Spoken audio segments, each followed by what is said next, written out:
I'm Patricia Barnes. I'm with the Hastings North Business Improvement Association. We run along Hastings Street from Renfrew to Commercial Drive, and we run north into the light industrial area.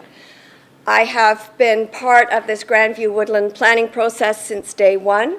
And so I also will let you know that our BIA did stand up with the community and had some major issues with the Emerging Directions publication as it was presented. We recognize there were a number of good things in it, but there were some things that created a great deal of concern for us and our membership. I also want to make it clear that we truly believe, and I know Commercial Drive does as well, that healthy, vibrant neighborhoods are really important, and part of those healthy, vibrant neighborhoods are healthy, vibrant business areas, and as such, we try to work very closely with all our residents and with our nonprofits and with all the community groups that are out there, because I think we're all inclusive, we're all one, and we all need to work together to ensure that we move forward in the most positive manner into the future. So I'm going to tell you, Nick has gone through a number of the things that the BIAs do. I'm not going to repeat those things to you. I'm going to tell you what we would like to see, what we hope for, and what some of the major issues are that we believe need to be considered under this plan. I know moving forward, I've talked to Andrew, there will be some workshops outside of this around light industrial. It is one of our major concerns is light industrial in the City of Vancouver. We know that that city has signed off on to protect industrial lands because they are valuable, we are losing them, and we need them. They are work producers, they are employees, and they are service producers. They supply and suppliers. Very important to our city, obviously. One of our major issues when we looked at the Emerging Directions was the fact that along Hastings Street we were looking at increasing residential allowances on top of our buildings from the current 4 stories to 15, 12, and 8. What does this mean for us? Why is it a concern for us? I can tell you right now why it's a concern. We're worried about our small independents being forced out due to increased property values, increased property taxes, speculation, and where that leaves our small business owner. Number 2, why are we concerned? Industrial. We're starting to erode industrial. We end up with residential backing onto industrial. We increase complaints. Why is that a problem? The amount of resources that our industrial businesses have to put into on a daily basis dealing with those issues, with complaints. When you move into an area with industrial, it's going 24 hours a day. It is smelly and it is noisy. It is congested. Facts of life of industrial. How does that interact with a residential base? Very, very difficult. We don't want to create conflict, but that's sometimes what happens. How do we deal with that moving into the future?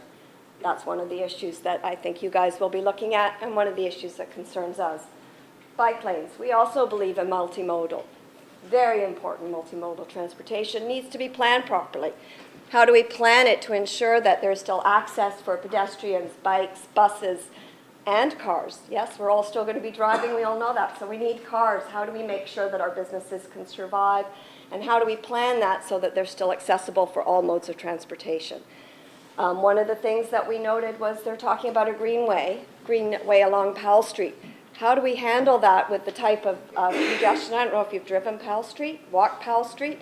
It's crazy down there. It's highly congested, and it is a truck route. It is a delivery route. It's the services, it's the route that our industrial businesses use.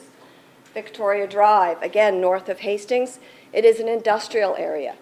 Is it the right place for bike lanes? We would say no. We would say that creates a dangerous precedent. You're putting bikers with huge delivery trucks, and they're just getting bigger. How do we deal with that? Another issue for you guys, I think, to look at when you're looking at how you plan this community moving forward. Hastings Street. It's a hugely busy street. It's hugely congested. Do we, as a small business representative, believe in greater densification? Yes, we do. Absolutely. Of course we do. How could we not? Greater densification, more people, more business. It all goes together. Do we believe that there are different building forms that can be used in this neighborhood? Absolutely. Do we believe it needs to be towers? No, we don't. We would like to see a way that maintains the unique culture, helps our small business move forward. We realize there's going to be increases in property value. We realize there's going to be increases in property tax. We realize there's going to be increases in rents. What we can't deal with is speculation. What we can't deal with is the way that the current property tax and assessment value works. I'm going to give you a really quick go over how it works. So you're on Hastings Street. As you notice, there's a lot of those buildings that are either 1 or 2 stories, small business. Many of them are run down. Many of them maybe need some development, but some of them are unique. Some of them are cool buildings, and many of them are really cool stores. What happens to those? So the value of the land, as assessed under the province, is best and highest use. Okay? So its best and highest use is not a single level commercial grade at grade store. Its best and highest use currently, under current bylaws, is commercial at grade and 3 levels of residential above. So your property is valued based on that. So it's not the square footage or the dirt on the ground. It's how high it can go up and the type of use. Residential is valued much higher than commercial, but residential is taxed at a much lower rate.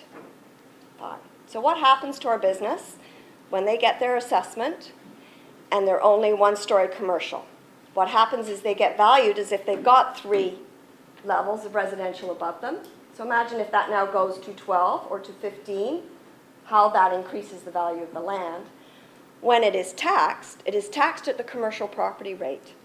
That commercial property rate is 4 to 1 of residential rate. That commercial property rate is put on that best and highest value of the land, and your at-grade independent retailer, the guy paying the tax. When that eventually gets built and it becomes 4 stories, 6 stories, 8 stories, 12 stories, those stories above the first grade are residential. They are taxed at a residential rate. So all of a sudden, that property tax goes down, because now it's switched out of commercial and it's switched into residential. So what does that do to the guy on the bottom? It increases his rent. Property owners, we say that those property developers, property owners are making too much and they're gouging our small businesses. A lot of them aren't. A lot of them are trying to cut deals for small independents. Why? Because most of our guys in our area are not all your big property developers. Many of them are actually owner-operators, so they own the property and they run the business and they're paying everything on top of that. And can you imagine how much they have to sell on a daily basis to try and cover those expenses in the first place? That's where we're worried. That's where the concern comes about losing our small independents. If you look at the city of Vancouver right now, look at where those independents are setting up. They're not going to Robson Street, unfortunately. They're not on West 4th. They're looking, South Granville's changing. The character of our city is changing. We right now on Hastings Street are a recipient of that change. We have an amazing, eclectic assortment of small business. It's really exciting what's happening in our area. I've been there since 2001, and I've seen a huge change in our area. What I'd hate to see is the next step, and that all has to move out, because the next step is we lose it to Burnaby. We lose it to areas outside of Vancouver. That is the next step. And I can tell you right now, many of our businesses, especially our light industrial areas, are being wooed by the city of Burnaby, by the city of Richmond, by the city of Surrey. They're being offered incredible deals to move out of our city, and that's scary. I mean, that is really scary if we lose our small businesses, we lose our independence, we lose our character, and we also start to lose our employee-generating businesses. So I think those are some of the major issues that we're looking to you wonderful people sitting in this room here today to talk about over the next, I don't know how long you're all sitting here, till April. And look at those bigger, higher issues and how we move forward with those issues, recognizing, again, as I said, recognizing that more people are going to want to live here. We need to accommodate them. Recognizing that this neighborhood is an inclusive neighborhood. We try to cater to all levels of community, and we believe that is extremely important. We want to maintain that diversity. I think that's such a huge attraction in this neighborhood is the diversity. How do we do that? How do we look at the social programs? How do we look after those who are in need? And how do we accommodate everybody? And I don't have the answers, but certainly available for questions and certainly want to do more workshops. And I don't think my 10 minutes gives me enough time to really give you much more than a really high-level look at what our issues are moving forward.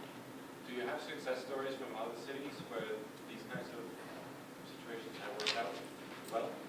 I think people all over the world are battling with this. I think we all always look to Portland as being highly successful. I think they look at it, you look at what's moving forward in a number of different cities. I think what you're seeing across the world is a move back into the cities.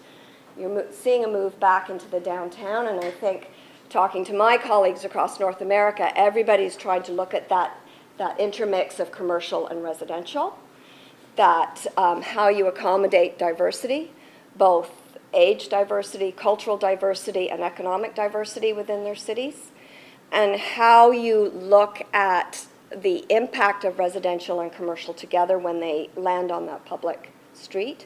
I think that's going to change as we move forward. And I don't think anybody has necessarily found a solution yet. I think people have different ways of moving forward. I think we can learn from all of that. I don't think that we necessarily need to reinvent the wheel. I think there are various different alternatives out there. I think the one thing that Portland does, Seattle does, and that we need to do is protect the unique character of our neighborhoods. And I think if you look at what's going on with Tourism Vancouver and their new master plan that came out was, okay, we bring people to Vancouver, they go in the downtown, they have a wonderful time, it's an amazing city, we've got a lovely geographic landscape, 2-3 days in the downtown. How do we make them stay here for a week? What do we offer after those 2 or 3 days in the downtown? I'll tell you what we offer. We offer Commercial Drive, we offer Hastings Street, we offer Fourth, we offer our outlying neighborhoods. And how do we keep those as tourist attractions? Why would they want to come and see us? Because we're different than what you find downtown. We're different than what you find in the West End. They're all wonderful neighborhoods, but we're all different. And that, I think, is part of the challenge for the City of Vancouver, is how you plan going forward to maintain those unique identities as well as accommodate everything else we need to do.